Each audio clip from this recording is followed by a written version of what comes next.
Hello, my name is Ash, a counselor in training. This is my Relatable study podcast for individuals who need help studying for their NCE, CPCE, and other related counseling exams.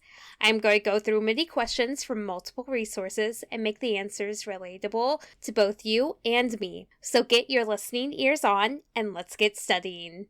A dual career family or dual worker couple is one in which both partners have jobs to which they are committed on a somewhat continuous basis. Which statement is true of a dual career family? A. Surprisingly enough, dual career families have lower incomes than families in which only have one partner working. B. Dual career families have higher incomes than the so-called traditional family in which only one partner is working. C. Dual career families have incomes which are almost identical to families with one partner working. D. Surprisingly enough, no research has been conducted on dual career families. The answer is B. Dual career families have higher incomes than the so-called traditional family in which only one partner is working. This statement is true about dual career families. I would highly recommend looking into dual career families and the research that has come with it, because answer D, no research has been conducted on dual career families, is kind of obviously incorrect. And the other two are incorrect because C, dual career families have more income compared to only one partner working. And answer A, dual career families have higher incomes than with the one partner working with a lower income. What is the neurodiversity movement? The neurodiversity movement is a social justice movement that seeks equality, civil rights, respect, and inclusion for all neurodivergent individuals, and it has a perspective that views neurological differences as natural variations and not deficits. I've seen this movement on social media, and there's also events taking place where people are actively advocating for themselves and others who have neurodiverse disorders.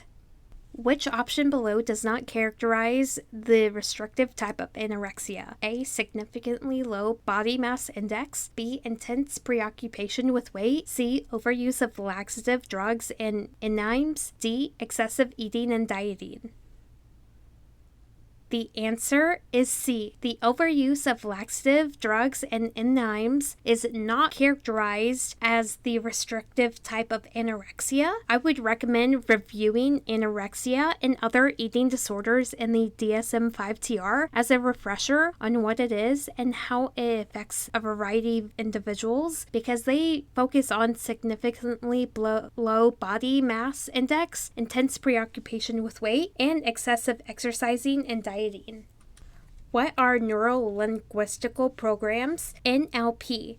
NLP is a controversial method of naming language and thought patterns that can be reprogrammed behaviors. It is also a set of principles and techniques that are aimed at enhancing self-awareness, building communication skills, motivating positive social actions, and increasing confidence. I would recommend looking into NPL to get your knowledge and research on what this is and how it affects others and how it can benefit individual with specific verbal and linguistic problems.